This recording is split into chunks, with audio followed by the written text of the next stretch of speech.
I'm going to bring it back to something you mentioned earlier. You said you had tropical blood in you. Yeah. So I was adopted when I was a young child, but originally, and all my ancestry is from Indonesia. At Mm-hmm. least on my biological mother's side. I still am not sure who my biological father is, but on my biological mother's side, it's Indonesian all the way up. So yes, tropical blood through and through. Yeah. Love the heat. Again, this is what we were just saying, when you hear a voice, you can't tell, but I am very dark skinned, dark hair, Yeah. right? It's kind of funny because I was adopted into a family that's the exact opposite. Yeah. Um, Oh, the they, McInroys. yeah, exactly, right? It's a Scottish Yeah. name. Um, you know, it's funny because I love it now. Mm-hmm. But as a child, I hated it. It marked me as different, Yeah, I right? was But gonna I've learned mention to that. embrace it. Yeah. What was it like going to school and stuff? Was it kind of weird or different? Like, Yeah. So for the early like elementary years and stuff, I was from a very small town, a very predominantly Caucasian community.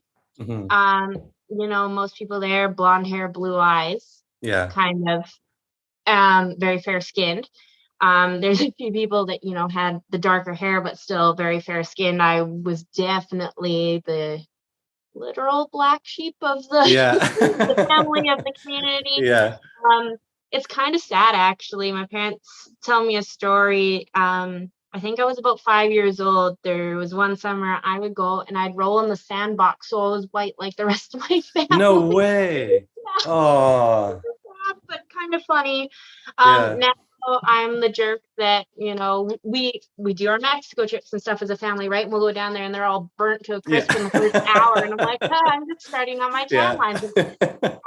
I will be that dick that goes around and smacking all of them right on their Yeah. burns, making fun of them for it. I've really learned to embrace my heritage now. Yeah. That's hilarious. So yeah, you're able to handle the heat definitely out in Oh yes, the I love it. I mean, obviously, I also love being able to jump into a lake because I live so close, right? Or I'll be hmm hosing down the horses and I'll just turn the hose back Yeah. on. Yeah, no. That's definitely not the luxury we have out in the city here. Yeah, no, I don't envy you guys at all. So my condolences. Yeah. Yeah, I know the heat wave I think is coming on pretty soon. Yeah. Pretty soon. But I yeah. was growing up on our ranch. We had a pool and a hot tub, so I mean, I've been swimming my whole life. I still Yeah. swim. I kind of swim in circles now, but Yeah. yeah, it's fantastic. I love it out here. I've traveled the entire world, and I've still never wanted to call anywhere else home. Really, Armstrong hey? will always be my home. Oh, that's cool. I So love traveling. Don't get me wrong, but yeah, I always want to come back here. This is where my life is. yeah. And the horses. And you're Well, yeah, crazy they about are my horses. So life. yeah. Yeah. So what was some like where did you travel? Any like highlights? Yeah, well, I traveled a lot with my ski team, Of and course. Yeah. then with my family, we've traveled lots. I've actually been to 27 different countries so far. Wow, that is 27 different a lot more countries. than me. At one point or another, I wouldn't say currently, but at one point or another, I've been fluent in 6 different languages. Wow. Uh, Which yeah, ones? English, French, German, Spanish, Thai, and sign language. 7 if you count sarcasm. Yeah. Yeah, you're definitely fluent in that. Yeah. Yeah. From what I gathered. Yeah. Did you like learn them as you were in the country? Well, okay, so English obviously is my native First. Yeah. language, first language. French, growing up in high school, we had to take a second language, being from a Mhm. bilingual country, took French. But I only had high school French. And then when I made it to the national ski team, again, representatives of a bilingual country, and we trained a lot in Quebec. So I Mm. had to become fluent very, very quickly. Yeah. So that Spanish from traveling to Mexico so much with my family. Right. German, my best friend growing up, she was German. She came here when she was about 10, I think, 10 or 12 years old. She spoke English, but back at her home, they all spoke German. So if I wanted to be involved in conversations, I had to pick it up very quickly. Yeah. Thai, because I did spend a significant amount of time in Thailand, hmm which is just north of Indonesia, right? So Yeah. spent a lot of time there, and I also look very similar to their culture. Yeah. And people just kind of assumed when I was there that I was Thai, and they just start speaking to me in Thai, and I'm like, So you had no other choice. Yeah. But I have found the more languages I learn, the quicker it is to pick each one up, because it's not Right. even so much learning the language; it's learning how to learn a language. Right. I also have an almost photographic memory, which really helps. Oh yeah. Well, of course that would help. Yeah. Yeah. And then sign language, because my mom, when I was growing up, worked in the school district with special needs kids. She specialized in nonverbal autism on the spectrum there. And a lot of her clients, being nonverbal, they signed. And my mom took some courses. She needed someone to practice with. She made the mistake of asking me to practice with her, Yeah. because I very quickly surpassed her in it. And I'm the one that's fluent. Made her And feel bad. Yeah. she has basic conversation skills. Yeah. That I'd say that's the one language I absolutely fell in love with, because of how Yeah. expressive it is. You use your full body. You really connect with someone when you're having a conversation in sign language. True. Yeah. That is really cool, actually. And it's one of those things where people from different countries can speak it, right? Well, Or speak I mean, it. Yeah, I'm sign. fluent in ASL, Yeah, American American Sign Sign Language. Language. Yeah. So I mean, certain things, just like all Latin-based languages, right? They have that root that's the same. Yeah. So with all the different sign languages from around the world, similar, but they're still different languages. Mhm. So I don't know, when you're talking to someone in sign language from a different country, it more turns into a game of charades. Yeah. But you can usually kind of get your point across. I've pretty much stuck to only ASL and signed English, so with ASL and signed English, they are very similar, mostly the same signs, but it's the structure of how you put it together. Signed English is typically those signs, but in the same word order as you would speak it. Right. Whereas ASL, it's actually a lot more similar to, say, French or Spanish, Right. in how the sentences are structured. Right. Even though they're the same or very similar signs to signed English, there is still the difference there. So. It's almost like you can do more with less, right? Yeah. Yeah. Yeah, exactly. And there's just different focuses on what is important in a sentence. Right. Cool. Well, yeah, way more fluent than me, that's for sure. Okay, one last question before we hop off. Okay, Axel had his service dog vest on when I first met him. Yeah. Did you get Axel in 2016 or did you have him before that?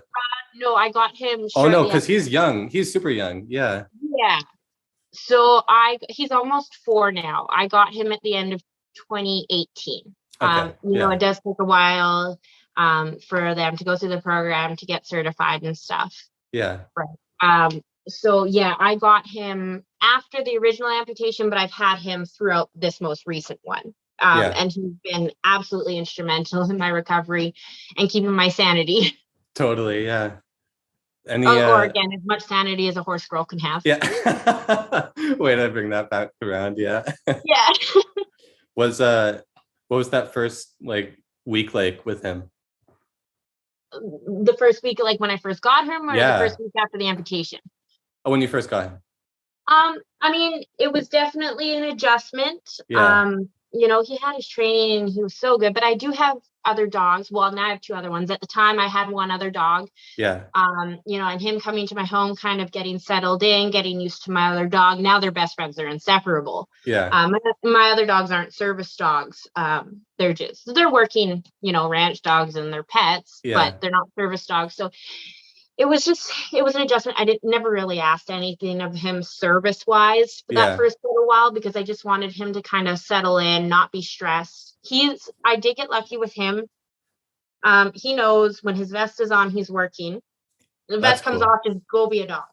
Right. Oh, I want him to have that on off time so that he's not always working. Right. Yeah. When I'm in a safe environment, where I don't need that medical alert, just go be a dog, right? Because then I feel when he is working, he's actually more focused on it, because he knows it's not all the time. He knows, for these few hours I'm working, I'm paying attention to her. So he does actually focus on me more, I feel, than if it's just all the time. Because no animal, person, anything can be focused 100% of the time, all the time. Totally. Yeah. right? It's a Yeah. lot easier when it's only a few hours at a time. Vest is on. Okay, I'm working. I'm focused because he knows that eventually the vest is coming off and just go be a dog. Yeah. Right. Was there any like part of his training that surprised you, or like you're like, whoa, you can do this? It's incredible. I mean, he kind of surprises me on a daily basis. Yeah. Sometimes it's, whoa, you can do that. And other times it's like, really? Yeah. That's it? Really? I mean, I did a lot of research with him and stuff, Yeah. service dogs in general. So I kind of knew what I was getting into.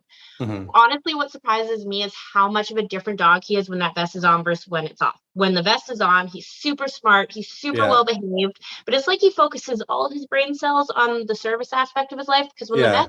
when the vest comes off and he's just a dog, he's so stupid.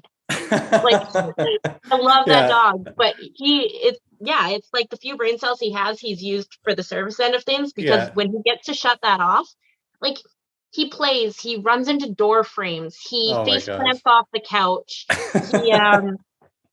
His one kryptonite is squirrels. So when he sees a squirrel, when I was recently at GF Strawn, Yeah. we were coming through the lobby and there's some glass sliding doors and he saw a squirrel on the other side. Well, the doors didn't open fast enough for his liking and he face planted into them and ripped them right off the hinges. Oh my gosh. And people will say, like, are you sure that's a service dog? Yeah. That's a good place to pick up. Yeah, Okay. so I was recently at GF Strawn and I had Axel there, and I was kind of between my programs or whatever, so I had his vest off. We were just gonna go outside and I was gonna let him run around for a bit. And we were coming to the lobby and there's some sliding glass doors, and he saw a squirrel on the other side. Squirrels are his kryptonite for sure. He bolted after the squirrel and the doors didn't open fast enough for his liking, so he face planted into that door so hard, ripped it right off the hinges. And of course, that's like the fullest I've ever seen a lobby with people, and everyone just. Oh my gosh! Yeah. Are you sure that's a service dog? Yeah. Where he is, he has his vest off. Yeah, he leaves the vest behind as well as his few remaining brain cells. Yeah. Oh my gosh, that's hilarious. Yeah, but he's special. Yeah, definitely, it's a little special. But when he does have the vest on, though, he's. Oh yeah, when the vest is on, he's super well behaved, super focused. He's great. Yeah. Wow. So it's kind of like us, right? When we clock in at work, it's true. That's what I was thinking earlier. Yeah, like he's treating it like an actual job. Yeah. And I mean, he can't read a clock or anything, but he knows the vest is on working. When the vest comes off, he's definitely not. Yeah. Takes the vest off. Oh, I hate my boss so much. Yeah. I'm sure he has a few choice words to say to me. Yeah. Oh my gosh. Well, anyway, thanks so much, Chelaine, for coming on the podcast today. Yeah, thanks for having me. This was great. Really appreciate you telling the story and letting our listeners know about who you are and what you've done. Well, hopefully you weren't too disappointed. No, no, definitely not. Sure. And for anyone who doesn't know, we worked on some songs together at VAMS, and hopefully we'll potentially put those out on our VAMS YouTube channel at some point. Yeah, I'm sure we can figure something out. Yeah, sure, we can figure something out. They're pretty much ready to go. So had a lot of fun working on those. So thanks again. Fantastic. Yeah, for sure. I had a lot of fun. It was always my favorite part of the week while we were working on that. Mine too. Well, music is always the best. Because you got to hang out with Axel. Wow, what are you talking about? Nah, that's not it at all. Yeah, okay, maybe part of it. Yeah. Just a small part. But anyway, we'll get back to a new song soon enough.